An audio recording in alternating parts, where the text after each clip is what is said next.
Kazi vai amabadiwa tinokukwazisai muzita raKristu Jesu mambo wedu.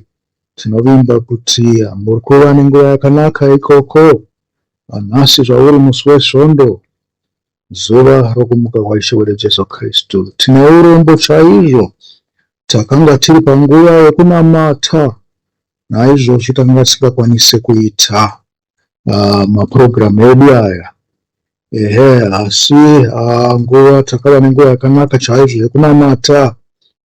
Asi zvakapedza zvedu tinotarisira kuti zvichida kubva panext weekend tinenge takukwanisa kupa dzimwe mharidzo nedzimwe dzidziso dzinobva mubhaibheri dzvene raMwari. Aiwa hama vadiwa, ivai nesvondo yakanaka, musakanganwa kuverenga mashoko aMwari nokukumbirira Mwari kuti akupei tsanangudzo pamusoro peshoko raMwari. Mwari ngaakuzadzei nemweya mutsvene, muzive kuti hamungoverengera kufara chete kana kungoenda kukereke nokuti vanhu munongoendawo kukereke, asi kuti munoenda mune chinangwa. Chinangwa ndicho chekuda kufadza Mwari Baba, ndicho chinangwa chekuva vatsvene, ndicho chinangwa chekuva vanhu vakarurama mazuva ose oupenyu hwenyu. Aiwa, Mwari ngaave nemi. Tinokuropafadzai muzita raBaba neromwanakomana neromweya anoera. Ivai nesvondo dzakanaka makereke kwamunenge muchipinda ikoko. Mwari ngaakuropafadzei. Mwari ngaadzivire nzeve dzenyu mukwanise kuketa nekusarudza pakati pechakanaka nechakaipa, nokuziva zvakanaka nezvakaipa. Musangoteerera chete, asi muite savaBheria vanoti kana vanzwa vanoenda vachinotarira mumagwaro kuona kuti ndizvo here. Kereke haiperere musvondo kana musevhisi yamunenge muchipinda. Munofanirwa kubuda munotarisa magwaro, munosimbisa zvamanzwa kana kudhisimisa zvamunenge manzwa, nokuti mazuva ese handi shoko rakanaka rinoparidzwa navanhu. Bhaibheri pacharo rinotaura kuti pane vamwe vachakanganisa nzira dzaMwari. Zvakagara zviriko izvi kubva kuvaprofita chaiko. Takatarisa pana Isaya tinonzwa zvinhu zvimwe chetezvo. Hama dzangu, mukatarisa pana Isaya 28 verse 10 to 13 panosimbisa shoko randiri kutaurai. Uyezve kuna muprofita Isaya 32 munonzwa pachitaurwa nezveusha hwaMesiyasi hwakarurama, zvichinzi tarirai mambo uchabata ushe nokururama, machinda achabata achiruramisira, munhu mumwe nomumwe uchava soutiziro pamhepo, sechivando pakunaya kukuru kwemvura, senzizi dzemvura panzvimbo yakaoma, somumvuri wedombo guru panyika yafa nenyota. Meso avanoona haangatsinzini, nzeve dzavanonzwa dzichateerera. Mwoyo yavanotaura vasingarangariri zvakanaka ichanzwisisa zivo. Marimi avanokakamira achaziva kutaura zvakanaka.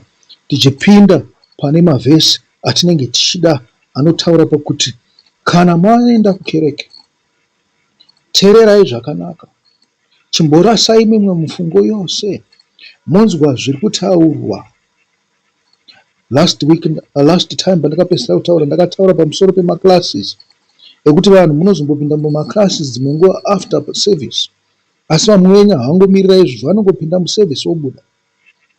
Zvino kana muri vekungopinda muservice nekubuda, munyatsoteerera shoko. Kana masvika kumba, munyatsonoripinengura magwaro muchiona kuti ndizvo here. Inzwai zvinotaura Isaya 32 kubva pavhesi 5.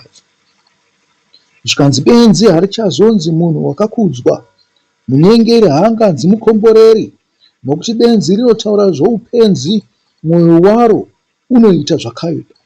Zvaanoita zvinomhura Mwari nokureva zvingarasha vanhu pamusoro paJehovha.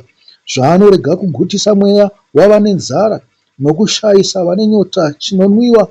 Mitovo yemunyengeri yakaipa unofunga mano akaipa kuti aparadze vanyoro namashoko enhema. Kunyange unoshayiwa achitaura zvakanaka, asi wakarurama unofunga zvinhu zvakarurama, unorambira panzira yazvakarurama. Amen.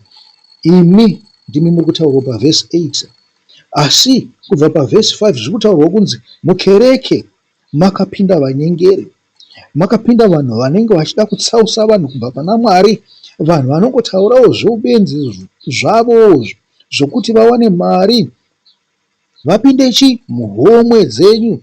Vanenge vatobva kwavari kubva vakarombera homwe dzenyu, vosakwera vachikunyengerai nenhema kuti vakubatei meso seshato. Imi pamunenge muchiri makayeverwa, voisa maoko avo muhomwe dzenyu, votora mari vondodya zvavo. Ava vanyengera, vatoripo kutsausa, havangataure zvakanaka pamusoro paJehovha. Imi muchifunga kuti mauya kuzoita sei? Kuzoponeswa. Naizvozvo ngwarirai ruponeso rwenyu, ngwarirai dzikimuro yenyu, muende munotarira magwaro kana manzwa zvamunenge mataurirwa. Ndinotenda kuti vamwe venyu makakurira mumakereke, munoziva inzwi, munoziva Bhaibheri, naizvozvo hamunganyengerwe nekukurumidza. Asi kana mukazonyengerwawo, aya mhosva yenyu iyo. Hatingape vanyengeri mhosva, nekuti pachikamu chino nenguva ino, kana wakakurira muchechi, unofanirwa kunge wakuziva shoko, unofanirwa kunge watovewo nyangwe nemudzidzisi nomuparidzi. Zvino kana uchiri kunyengerwa semwana muchechi, tichagoti kudini? Ivai sevanhu vanoziva Mwari. Kana muchiri kudzidza, ndiyo nzira yekudzidza yandakuudzai, kuti havasi vose vanoti Mwari Mwari vanoda Ishe wedu Jesu Kristu. Havasi vose vanoti Mwari Mwari vanoenda kudenga. Havasi vose vanoti Mwari Mwari vanoda kuti imi muende kudenga. Ngwarirai ruponeso rwenyu, hama vadiwa. Tinokuropafadzai muve nevhiki rakanaka. Mwari ngaakuropafadzei pamishando yenyu, pamitambo yenyu, pamabhindauko enyu, zvose zvose zvamunenge muchibata, nyangwe pazvikoro zvaimwo. Aropafadzewo nemhuri dzenyu, aropafadzewo nepanobva raramo yenyu. Chisarai.